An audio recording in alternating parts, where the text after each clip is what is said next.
Last class में हमने LCR circuit को स्टार्ट किया था, वो स्टडी किया था, फटाफट रिवाइज कर लेते, आज इसकी प्रैक्टिस कर ली। ठीक है, निकालो उसमें वो नोट्स में एलसीआर सर्किट।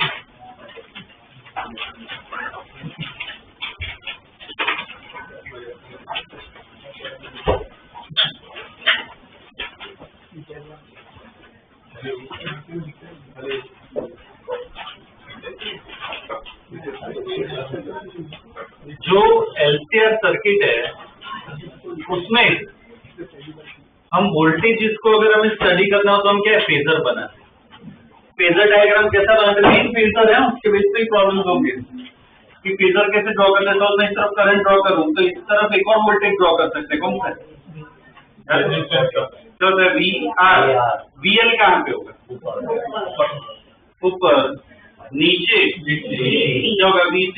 सपोज VL ज्यादा है VC से, फेजर वेक्टर का क्या हो जाएगा? ऊपर बचेगा कितना बचेगा? VL माइनस VC, और इस तरफ VR तो है।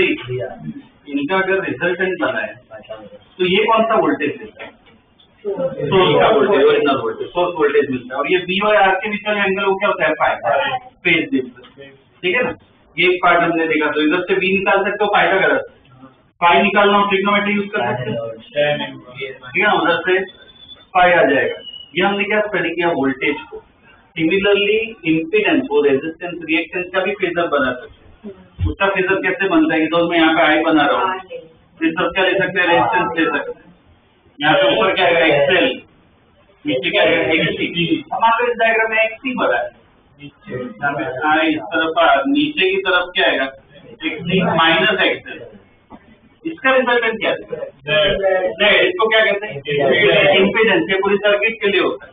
यहाँ पे इसको क्या लिख सकते हो? ठीक है।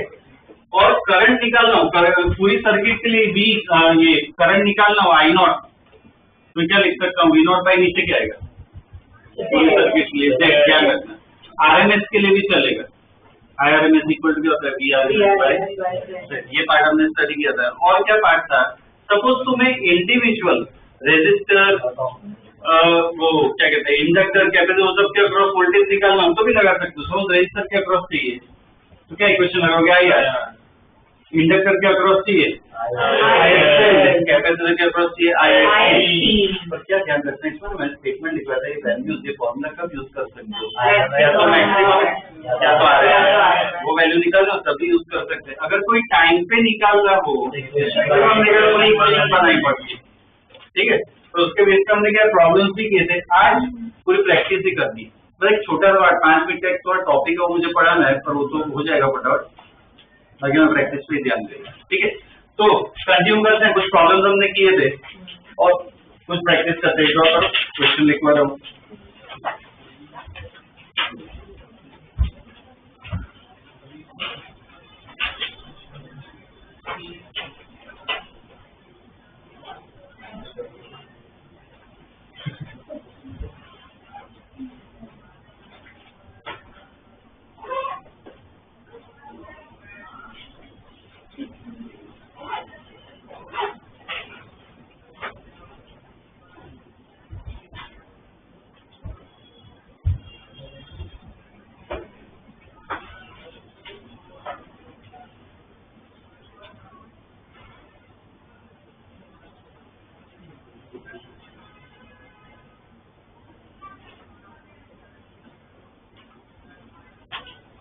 क्वेश्चन लिखो इसमें।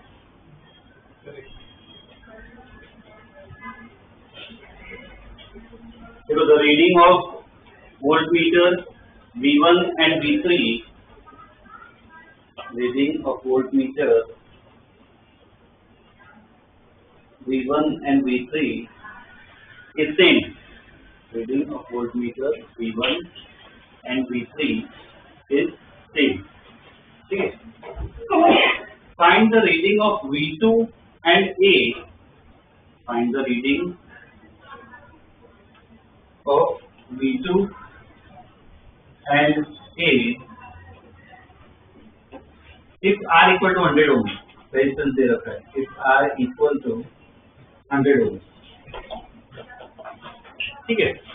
अब इसमें देखो, ये ये LCR सर्किट ही है। इसमें V1, V2, V3 वो सब क्या है, वोल्टमीटर। वोल्टमीटर का क्या काम होता है, पोटेंशियल जो है वोल्टेज मेजर करता है। और ये A लिखा है वो उसका क्या काम है, रीडिंग हो जाए मतलब क्या करंट निकालना है, ठीक है। अब इसमें V2 और ये सब की रीडिंग निकालनी है। इसमें क्या करते हैं, पहले ना फेजर बनाते हैं। किसका फेजर बनाते हैं, वोल्टेज का, ठीक है। तो वोल्टेज का कैसे फेजर बनेंगे, पहला प्रॉब्लम तो साथ में करते हैं। क्या होगा, वोल्टेज का फेजर कैसे बनाओगे, इस तरह आई पहले तो बना दिया, और इसके अलावा क्या होता है VR, पर नोटिस अंदर क्वेश्चन में दिया ना वो यूज करो। इसका नाम क्या है, V2। इंडक्टर का क्या है, V1, तो ऊपर क्या आएगा V1, नीचे क्या आएगा V1, क्लियर है क्या। अब इसको सॉल्व करना है, ठीक है। क्वेश्चन में क्या दिया है कि V1 V3 की रीडिंग सेम है, मतलब कैंसिल हो जाएगा। तो रिजल्टेंट क्या ये बना, मतलब क्या बोल सकता हूँ, V2 ही किसके बराबर है, V के बराबर। सोर्स वोल्टेज दिया है क्वेश्चन में 220 वोल्ट, तो ये आ गया अपना, ठीक है ना, ये आ गया। और एक ही रीडिंग पूछी है, मतलब क्या करंट निकालना है, करंट निकालना। कौन सी इक्वेशन लगाई, ये स्टडी के उसमें करना है। क्या लिख सकते हैं, आई इक्वल टू क्या लिखेंगे, क्या होगा V बाई Z। सर्किट पे लगाना, आई इक्वल टू होता है V बाई Z। V दे रखा है 220, तो तुम्हें क्या निकालना पड़ेगा, Z। अब Z कैसे निकालते हैं, उसका फेजर बनाओ, एक्स करो सॉल्व करो। देखो ये ड्रॉ करो, इम्पीडेंस का फेजर बनाओ, करो उसको सॉल्व, उससे Z आएगा, हमें करंट आएगा।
इम्पीडेंस के फेजर में इम्पीडेंस का फेजर कैसे बनेगा? इस तरफ आई है, यहाँ पे बोलो क्या होगा? आर एक्सेल कहाँ पे आएगा ऊपर? XC नीचे। अभी वो Z निकालना होता है, सबसे में इन्फॉर्मेशन पता होनी चाहिए। ये तो दिया हुआ है, ये नहीं दिया, इसका क्या करें? सेम होगा। BL इक्वल टू क्या होगा? IXL। PC इक्वल टू क्या होगा? IXC। अगर वोल्टेज सेम है, करंट तो सेम ही है, तो अगर वोल्टेज सेम है तुम क्या बोल सकते हो कि ये जो रिएक्टेंस है वो भी क्या होगा? सेम। भी क्या हो जाएगा? कैंसिल। तो ये जो आर बचा है वही अपना क्या होगा? Result Z। तो I equal to V by Z। V कितना है? 220। Z का R कितना है? 100। तो I कितना है? 2.2 एम्पियर। ठीक है ना? ये क्या होगी? उसकी रेटिंग होगी। जिसको स्ट्राइक हो गया वेल एंड गुड, जिसको ना हो वैसे लिखो ये एक्सो एक्सेल क्या है बराबर होंगे। वोल्टेज मतलब आरएमएस ही है। आरएमएस कुछ ना भी होता है सर। जेड ढूंढे बिना भी तो ढूंढ सकते हो ना? जेड ढूंढे बिना भी करंट तो ढूंढ कैसे? आर दिया हुआ है, V2 मिल जाएगा। V2 इक्वल टू नहीं सर इसमें, हाँ देखो वैसे चलेगा कि इसमें V2 इक्वल टू IR डालोगे तो इसमें करंट आएगा। अब इस प्रॉब्लम में यही करंट इधर से पास तो चलेगा, आंसर ला सकते हो। पर सपोज कहीं और अगर दिया होता तो उस हिसाब से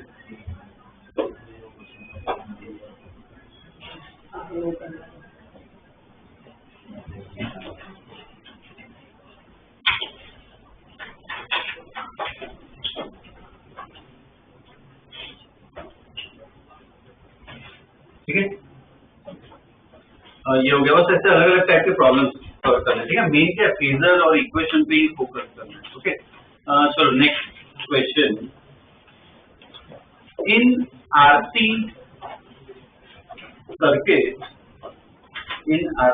circuit comma AC supply is 10 volts. In RC circuit AC supply is 10 volts and voltage across resistor is 8 volts and voltage across resistor is 8 volts.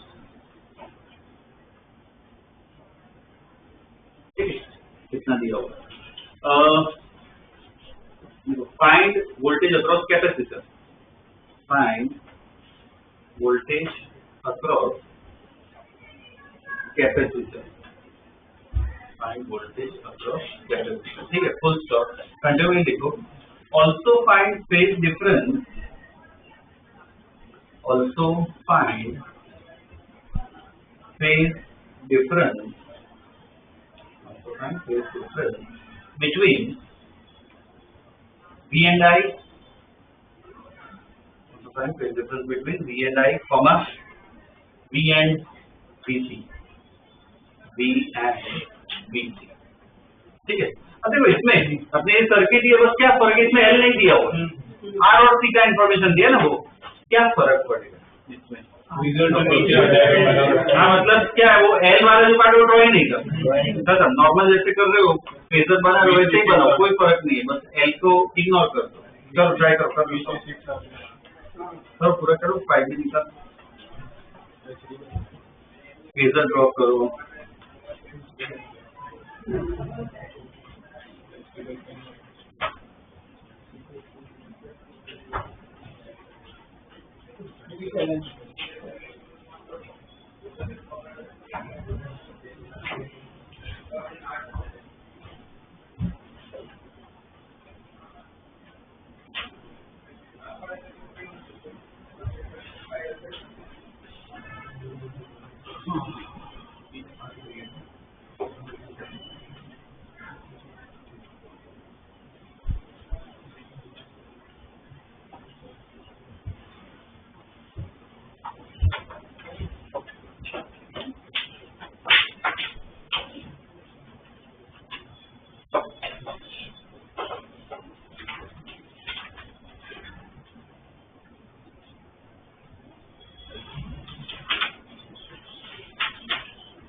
वो नीचे करो तो लेग लीड कर जाएंगे।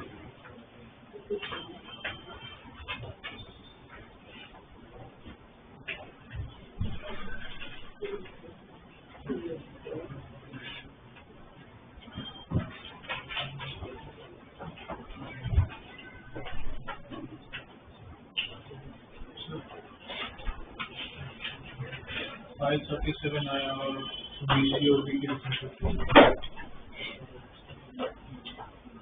वो भी देखो कौन लैग कर रहा है कौन लीड कर रहा है।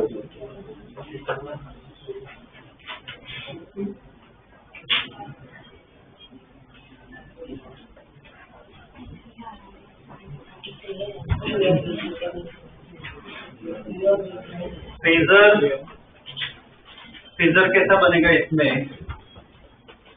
यहाँ पे आई है, एक वीआर होगा, यहाँ पे वीसी कहाँ पे होगा नीचे, और रिजल्टेंट इस तरफ बना रहे हैं तो ये क्या होगा अपना वी, ये होगा 5। तो एक तो पाइथागोरस लगा सकते हो, एल को इग्नोर करना है, नहीं किया तो कोई काम नहीं, उस हिसाब से हम फेजर बना रहे हैं। इसको सॉल्व करो वीसी आ जाएगा ना, अब वैल्यूज दे रखिए, V10 है, ये 8 है, कितना आएगा वीसी 6 वोल्ट की आ गया।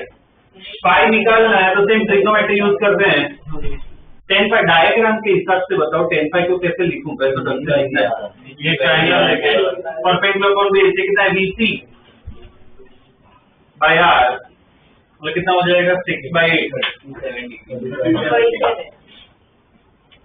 3/4 कितना एंगल पे होता है 37, ठीक है 30 टर्न होता है। अब देखो ये जो फेज डिफरेंस वाला पार्ट पूछा है ना, उसमें ना स्टेटमेंट लिखना होता है, एंगल और वो लैग और लीड दोनों लिखना होता है।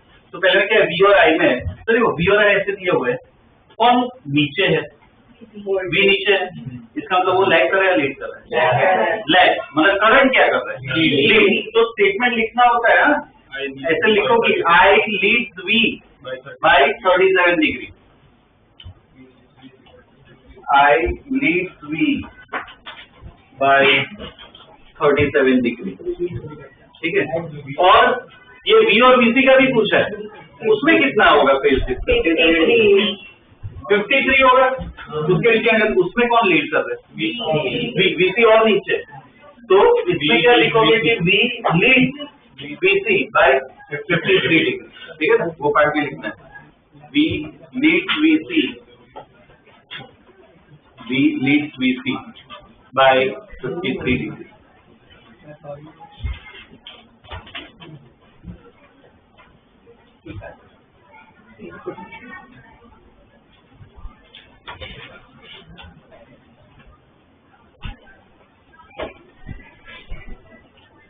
अच्छा एक पॉइंट है ना, एक्चुअली डिस्कस करना भूल गया, यहाँ पे वो पहला जो प्रॉब्लम किया ना उसमें एक इम्पोर्टेंट पॉइंट डिस्कस करना है मुझे।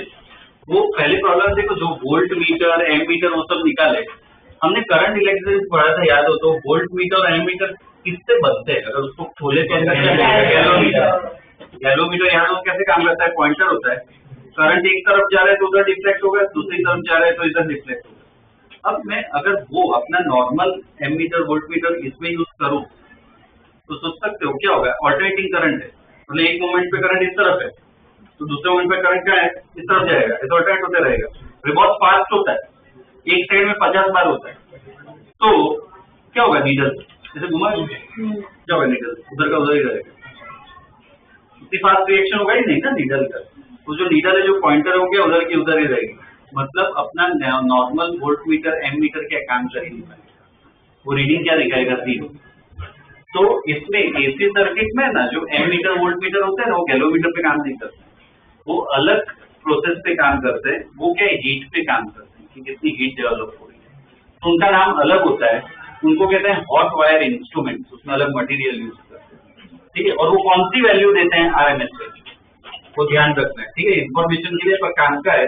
तो 2-3 स्टार क्या है, वो क्वेश्चन के आसपास कहीं पे जगह हो तो लिख लो, या कहीं और भी लिख सकते हो, लिख लो स्टार बना के, लिखो the voltmeter and ammeter, the voltmeter and ammeter in AC circuit in AC circuit are not based on galvanometer, are not based on galvanometer, full stop. Okay? They are made of different materials. They are made of different materials which work on the principle of heat. Which work on the principle of heat. Which work on the principle of heat. Okay? Full stop. They are called hot wire instruments. They are called hot wire instruments. और वो भी लिखना है, they measure RMS value. They are called hot wire instruments and measure RMS value.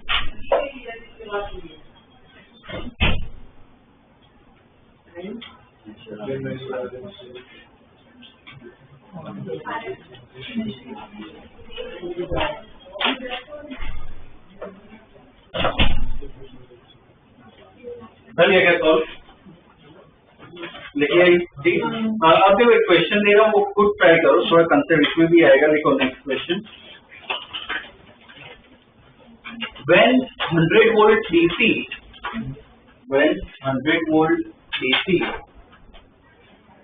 is applied to a solenoid, when 100 volt DC is applied to a solenoid,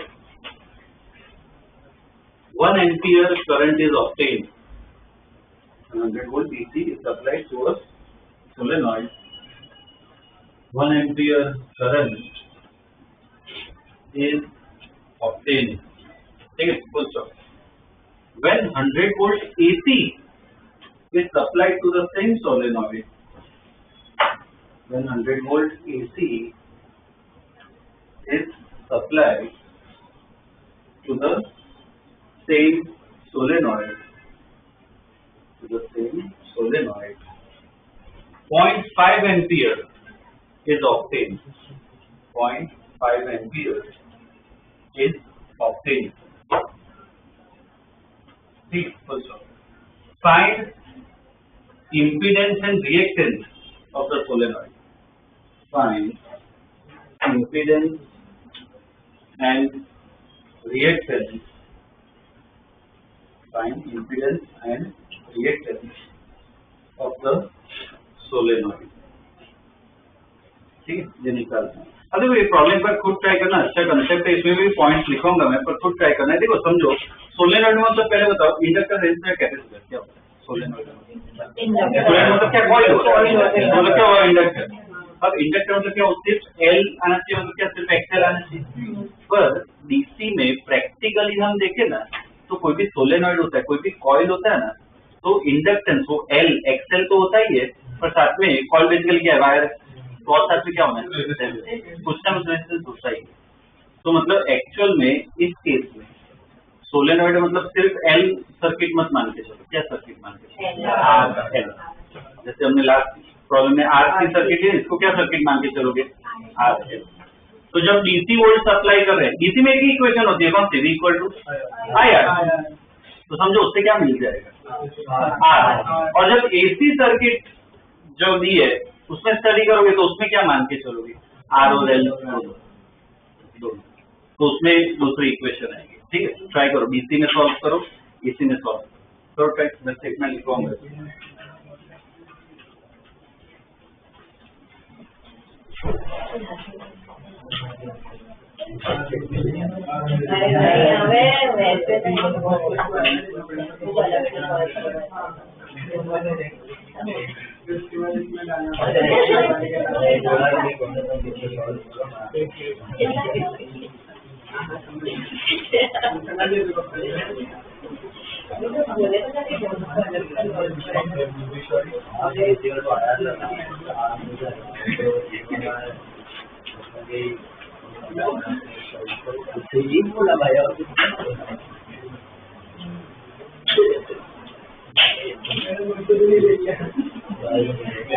क्या बोला?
अच्छा बोलो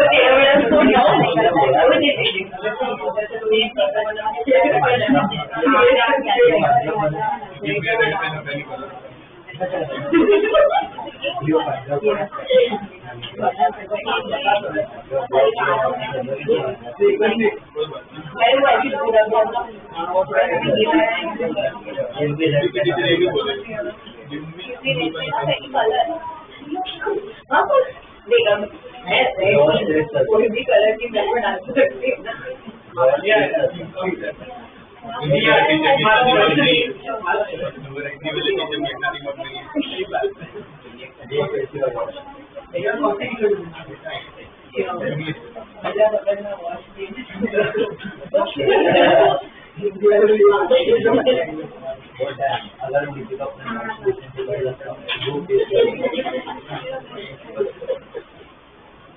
I just watch what they integrated with as chemistry.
मैं गुजराती में वही हिंदी में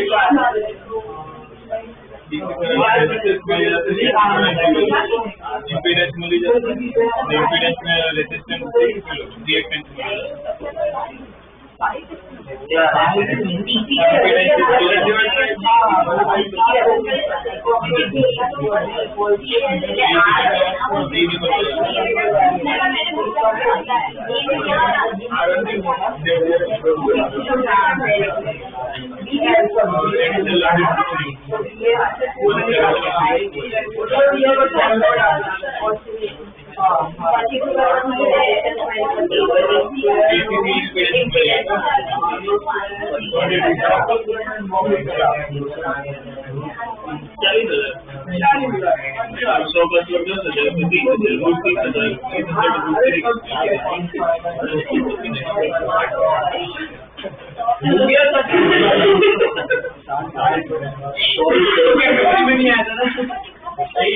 हाँ भाई आज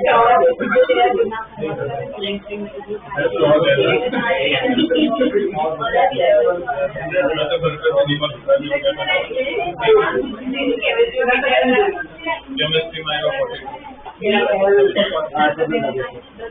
ત્રણ માર્ક થી 40 ત્રણ માર્ક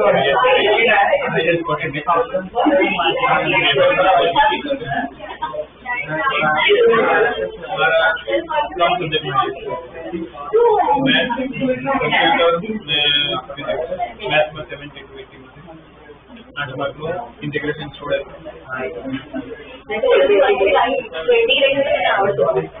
जયારે ખાલી પાછળ પરીક્ષા જ આવડતું नहीं પછી વાળો ચેપ્ટર એની પછી વાળો ચેપ્ટર નું એપ્લિકેશન માં તો આઠ માર્ક્સ કોઈ લોકો બાકી છે બીજા કોઈ ફોટા નહીં 7 માંથી 4 ચેપ્ટર કર્યા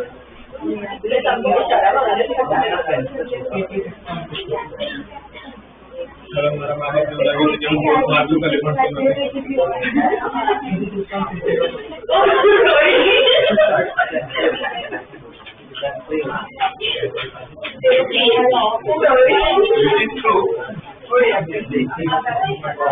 वही तो अपने ढूंढते हैं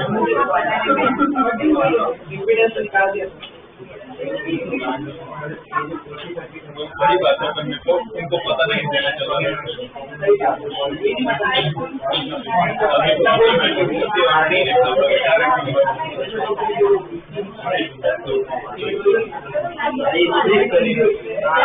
हमारे फेल होते हैं तो 5 नहीं होती इम्पीडेंस कितना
Yeah.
पनिशमेंट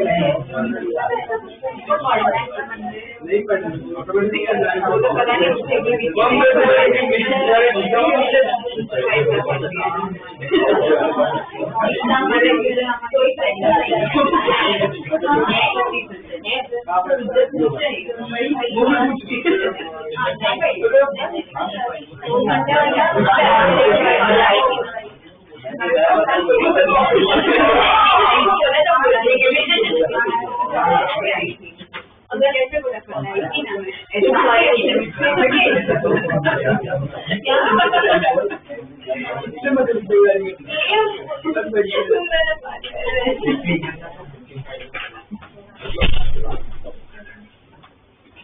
पहले पार्ट में ये आर लिख लेगा। अगर 100 वोल्ट डीसी ले तो हम क्या लिखाएंगे V equal to I R. तो इससे ये I1 है, ये कितना 100 तो इससे आ रहेगा 100। आपके वो जो कॉइल है सोलेनॉइड है उसका रेजिस्टेंस कितना है 100। अब हम AC जब सप्लाई कर रहे हैं तो देखो ये ऐसे सोलेनॉइड है, जब हम AC सोर्स दे रहे हैं कितना 100 वोल्ट ही दे रहे हैं और इसमें करंट कितना 0.5 एम्पियर। ये भले सिर्फ सोलेनॉइड है जो हमने डिस्कस किया, आर और एल दोनों है एसी सर्किट में।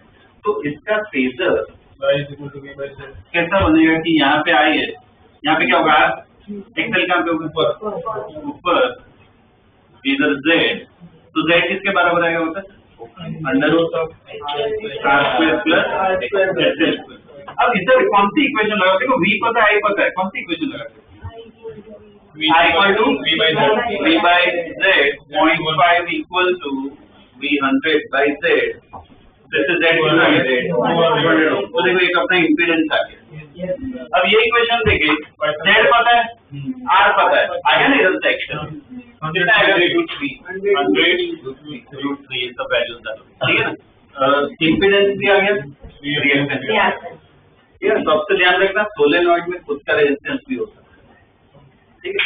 इसके बेस पे एक और क्वेश्चन दे रहा हूं मैं, ऐसा वो ट्राई करो।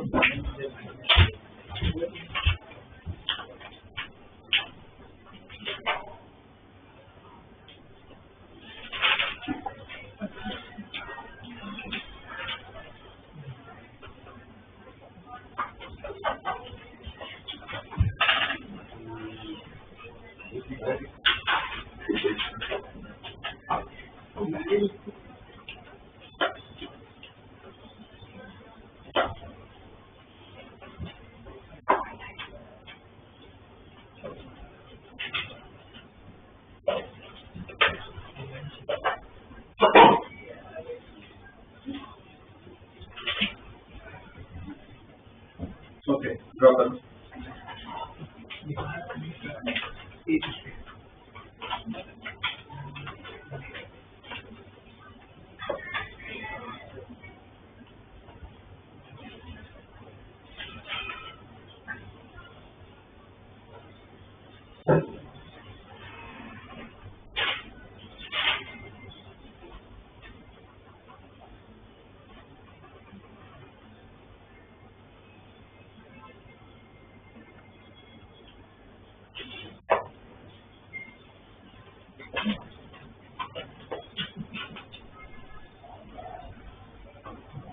लिख लिया गया।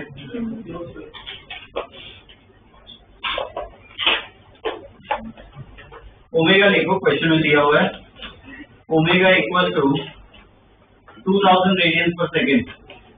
Omega equal to 2000 radians per second, ठीक है। ओमेगा दिया हुआ है। Find current in the circuit, find current in the circuit,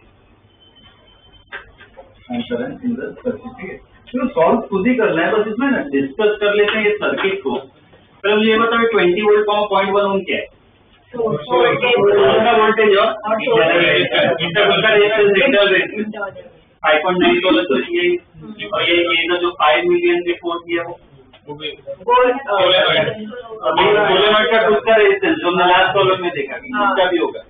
तो सर्किट में आर क्या लोगे,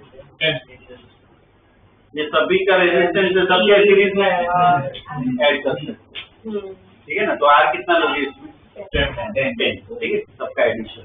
कर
एक्सेल एक्सी निकालना, वैल्यू निकालनी पड़ेगी पहले।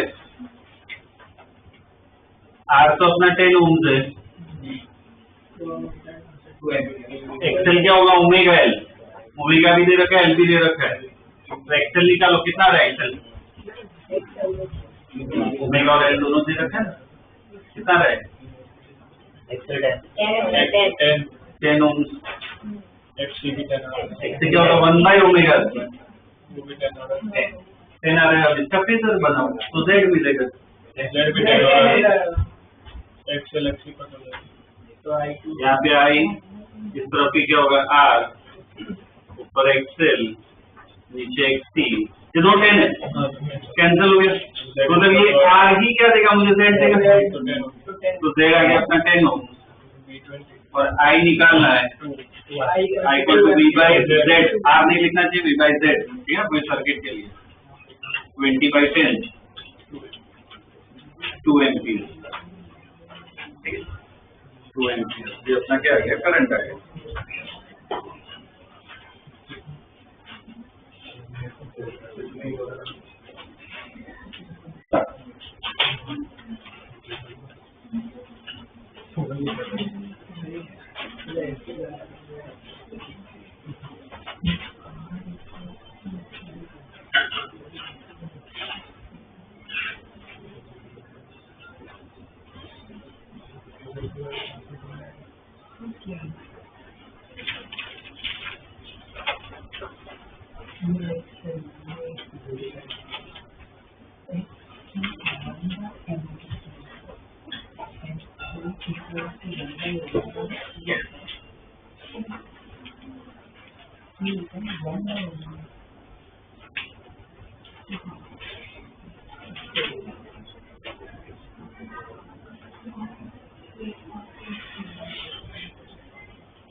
So next question, ये draw is the right side diagram बनाए.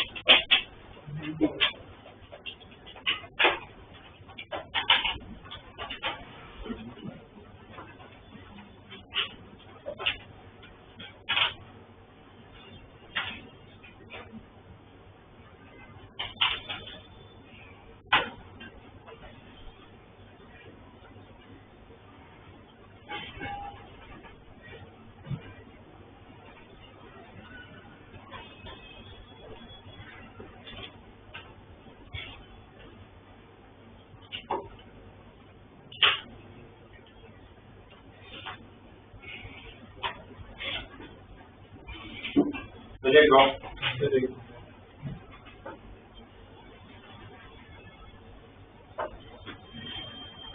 लिखो.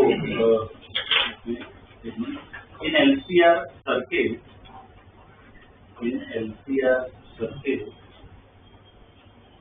VR equal to √3 volts. VR equal to √3 volts. VL equal to 3 volts. VL equal to 3 volts. VC equal to 2 volts. VC equal to 2 volts. ठीक, इतना दिया हुआ है. Source voltage is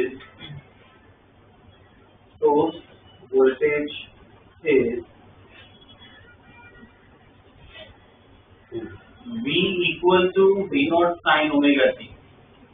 V equal to V naught sin omega t. ठीक है. Consume लिखो. At time t,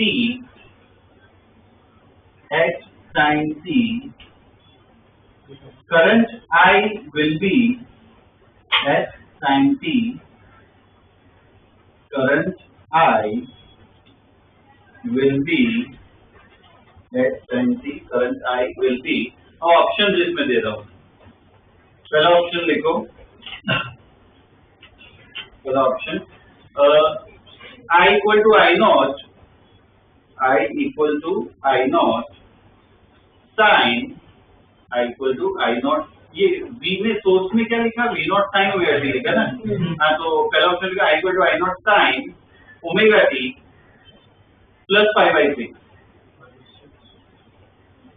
I equal to I naught sin omega t plus pi/6. दूसरे में लिखो I equal to I naught sin omega t minus pi/6. सब same है, बस minus pi/6 करेगा. Minus pi/6. तीसरे ऑप्शन में भी सब सेम है, बस प्लस pi/3 कर दो. प्लस pi/3 कर दो.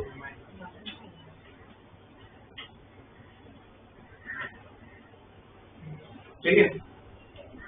और लास्ट ऑप्शन में माइनस pi/3 कर दो. Minus pi/3. ठीक है. करो ट्राई.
ऑप्शन देख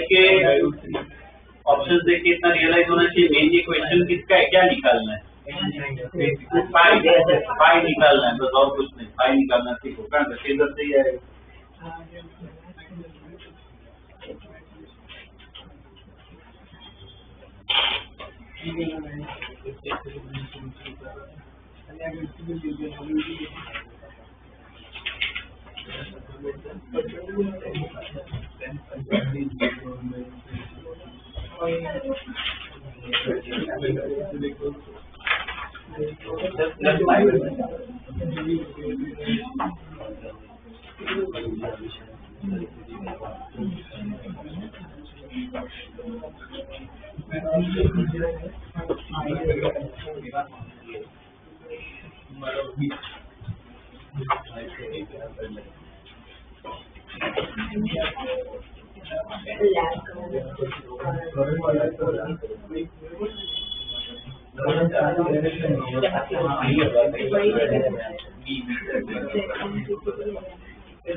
जो डायग्राम दिया है उसका यूज करते हैं। वियर इसी तरफ है तो इसी तरफ क्या होगा अपना आई, ये इसी तरफ क्या होता है वियर। अब देखो ये दिया हुआ √3, वियर कितना है 3, ये कितना है 2। हाँ तो ओवरऑल इसका कितना होगा 1 के साथ इस तरफ ऊपर। तो यहाँ पे VL माइनस से कितना है 1 वोल्ट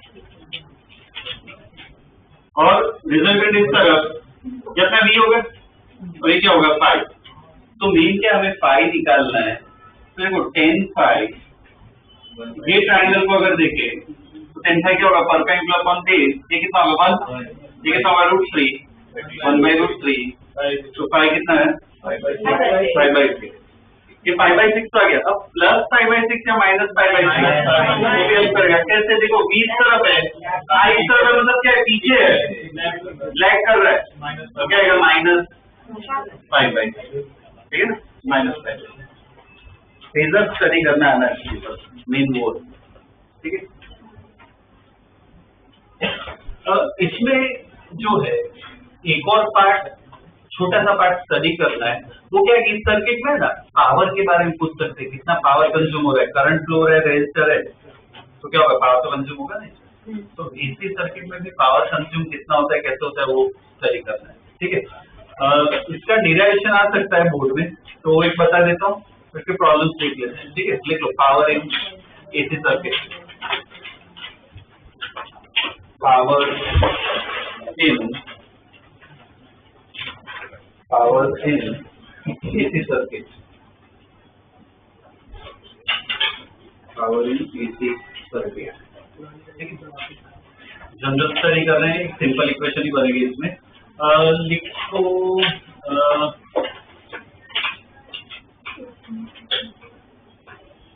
देखो इन LCR series circuit, in LCR series circuit, the source voltage is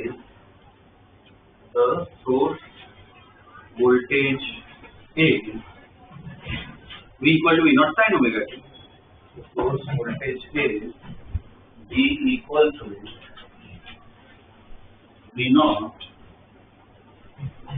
sin omega t, ठीक है। और नेक्स्ट टाइम लिखो, let the current in the circuit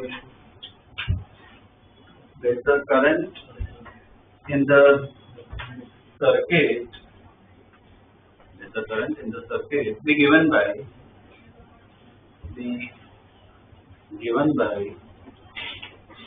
I equal to I naught sin omega t plus 5, I equal to I naught sin omega t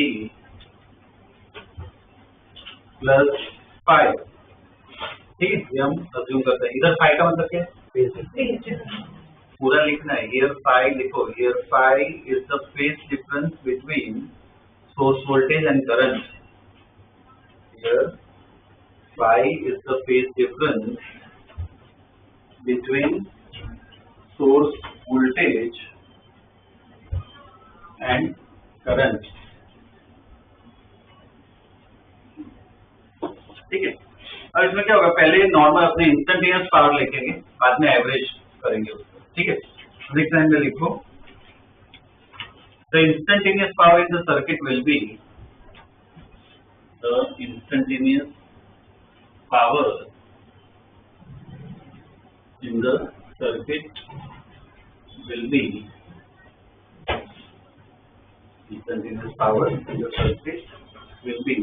अब देखो instantaneous power क्या होता है, P equal to VI लगा सकते हैं, V की जगह क्या जाएगा V not sine omega T, और I की जगह हमने क्या लिया कि I not sine omega T plus five, ठीक है। तो इधर V नॉट I नॉट साथ में कर देते, तो ये क्या हो जाएगा साइन ओमेगा टी, और साथ में क्या आएगा sine omega T plus five, यह अपनी इंस्टेंटेनियस पावर। अब इसको है ना थोड़ा सिंप्लीफाई कर सकते हैं, थोड़ा ना ट्रिग्नोमेट्री लगाते हैं, इतना लिख लो, इसमें ट्रिग्नोमेट्री लगाते हैं।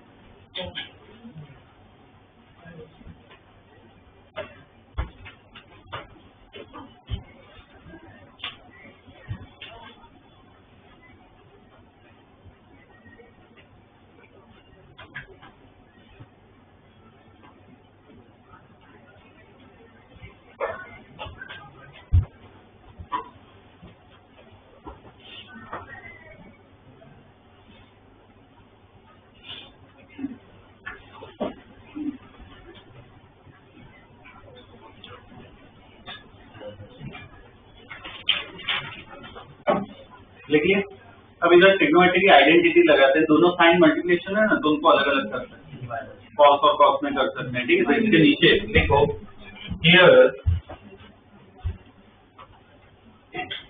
देखो साइन ए इंटू साइन बी, मतलब ऐसा फॉर्म है, ये साइन ए और ये साइन बी, इसको है ना अलग कर सकते हो कैसे, हाफ, जो मैक्सिमम उनको पता होगा कॉस क्या होता है A minus B minus cos B A plus B, ठीक है, ऐसा अलग कर सकते हो। तो अपने केस में जो पावर है वो कैसे हो जाएगा, वी नॉट आई नॉट तो ऐसा ही रहेगा, ये इसको मैं ये फॉर्म में लिख रहा हूँ, तो 1/2 2 इधर आ गया, कॉस ए माइनस बी, मतलब ये दोनों को माइनस कर दो, तो क्या बचेगा 5 minus cos A plus B, मतलब ये दोनों अंदर वाले को क्या करता है, तो क्या हो जाएगा 2 ओमेगा टी प्लस 5, ये अपना इंस्टेंटेनियस पावर है, ठीक है। अब इजी हो जाएगा स्टडी करना है, देखो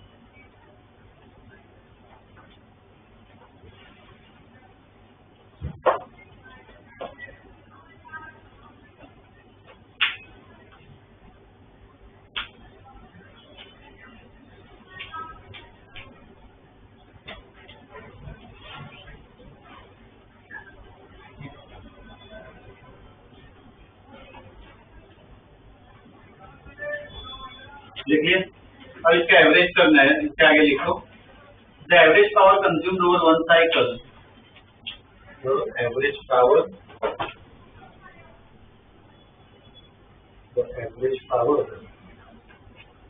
consumed over one cycle will be,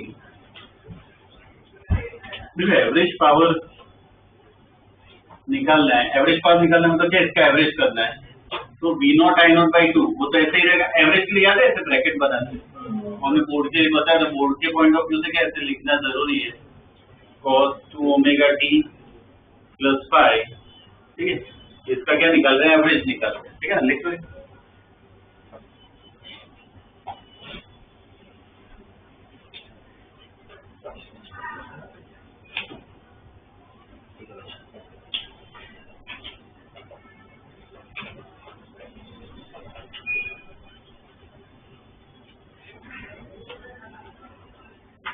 लिख ले। अब देखो एवरेज निकालना तो क्या इसका एवरेज निकालना और इसका एवरेज निकालना है। फाई तो क्या है कांस्टेंट है, तो कॉस फाई क्या होगा कांस्टेंट। तो कोई चीज कांस्टेंट हो तो उसका एवरेज क्या होता है, वो खुद ही होता है। ठीक है ना, तो पहले इसके बारे में लिखना है। देखो इसके नीचे since phi is constant, since phi is constant, continue लिखो ऐसे लिखो कि average of cos phi equal to cos phi.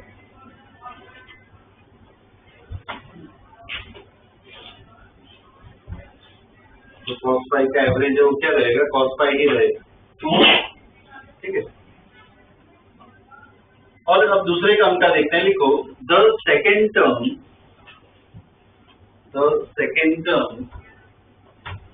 Cos 2 omega T plus phi, the second term cos 2 omega T plus phi.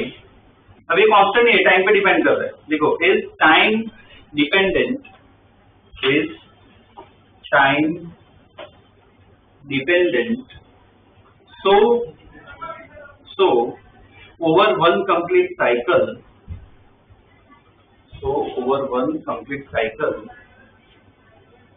its average, its average will be क्या होगा, cos हो या sin हो, उसका ग्राफ का एवरेज वैल्यू क्या होता है, 0। ठीक है, average value will be 0।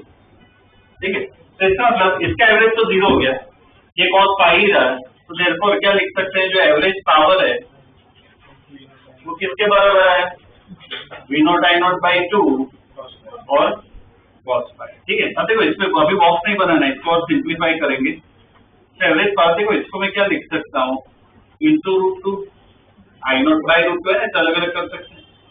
V0 by √2 पता है क्या, RMS वैल्यू। तो क्या आ गया, VRMS IRMS क्या है अपना एवरेज पावर। ठीक, जिसका फॉर्मूला होता है याद रख सकते हो, काम आएगा। VRMS IRMS cos.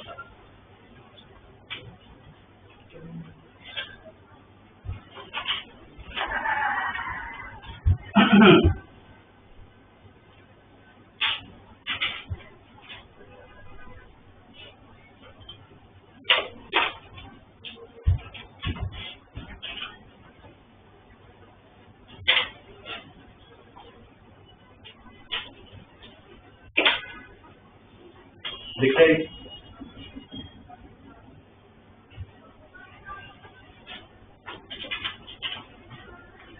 ये अपना फॉर्मूला है। अब देखो इसमें बस एक पॉइंट लिखवाना है।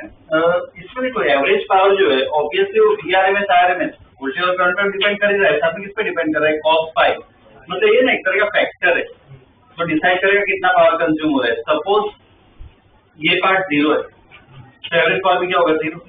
अगर मुझे मैक्सिमम कंज्यूम करवाना हो तो इसको क्या करेंगे, 1 करेंगे। तो ये जो फैक्टर वो दिखाता है एक्चुअल में कि कितना पावर कंज्यूम होगा, तो इसका नाम होता है जो cos फाई है ना, इसको क्या कहते हैं, पावर फैक्टर कहते हैं, पावर फैक्टर। ठीक है, तो नीचे लिखो the average power consume, the average power consume depends on, average power consume depends on cos phi, average power consumed depends on cos phi, which is called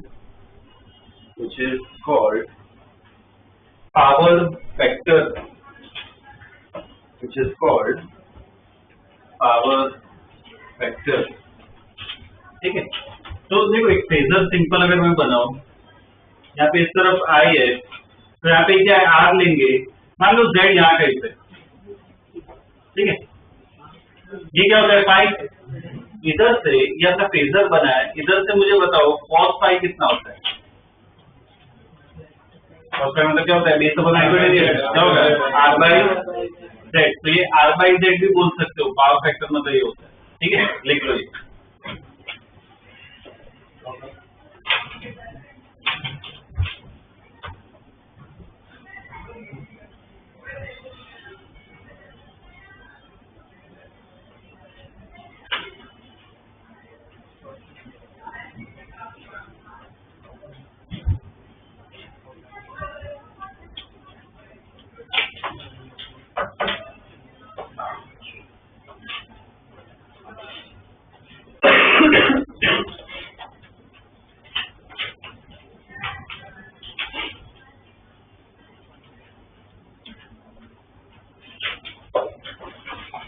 देखिए देखो cos file क्या है, तो देखो एवरेज पावर का है ना, एक और फॉर्मूला भी इससे लिख सकते हैं।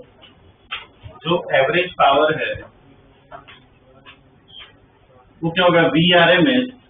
IRMS को मैं क्या लिख सकता हूँ, VRMS by Z. Cos five को क्या लिख सकते हैं, R बाई जेड। तो एवरेज पावर का एक और फॉर्मूला आ गया, VRMS square R by Z, ये इसका फॉर्मूला। ठीक है, ये भी लिखो।